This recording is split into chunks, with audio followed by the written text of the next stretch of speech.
When I stepped in 12th grade, I didn't know who God was. I didn't know what he could do for my life. And I had a friend to come alongside me and just show me really what God wanted to do and what he had for me. Koyae Irving is a youth pastor now, but he admits that his program would have been a welcome sight when he was a kid.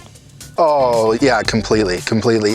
All the way coming up into 6th grade, I hung out with some really good kids. I also hung out with some really bad kids. And so I actually didn't see youth ministry until my senior year, which is a huge testament to what youth ministry does, because I know that it's never too late for a student to join. So that's the philosophy he uses when he became the youth pastor in charge of 6th through 12th graders at Rust City Church. You know, just wanted to find a place in the community where they can go, they can have fun, but then have somebody get down on their level. And that's exactly what he does.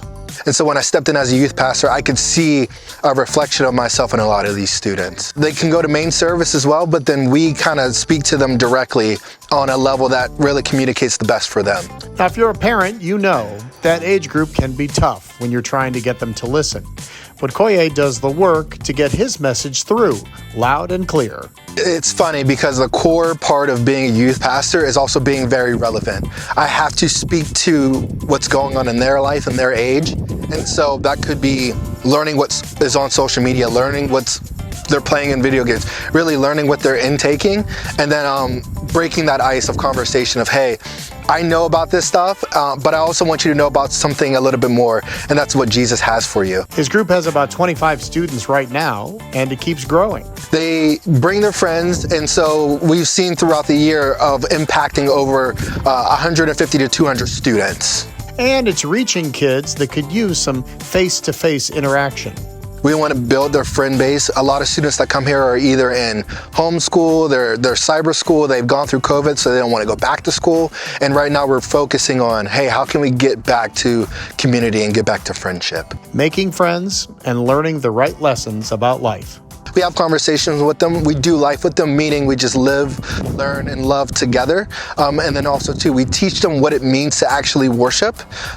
We musically, through prayer, through giving, but then we also hone in on that thing I talked about of community. And the community is the mission, getting out and delivering the message that Koyae teaches. I really see a youth ministry that is also building up other leaders, where we have a great, strong student leadership, and that we also have a ministry that they know what to expect when they walk in. They know what worship is. They know that they have friends, and that they know they're going to get disciples. So they understand really the core foundations, and that we aren't just walking through the steps, that they're actually living them out. We're close to a lot of inner city, which is like the Warren area.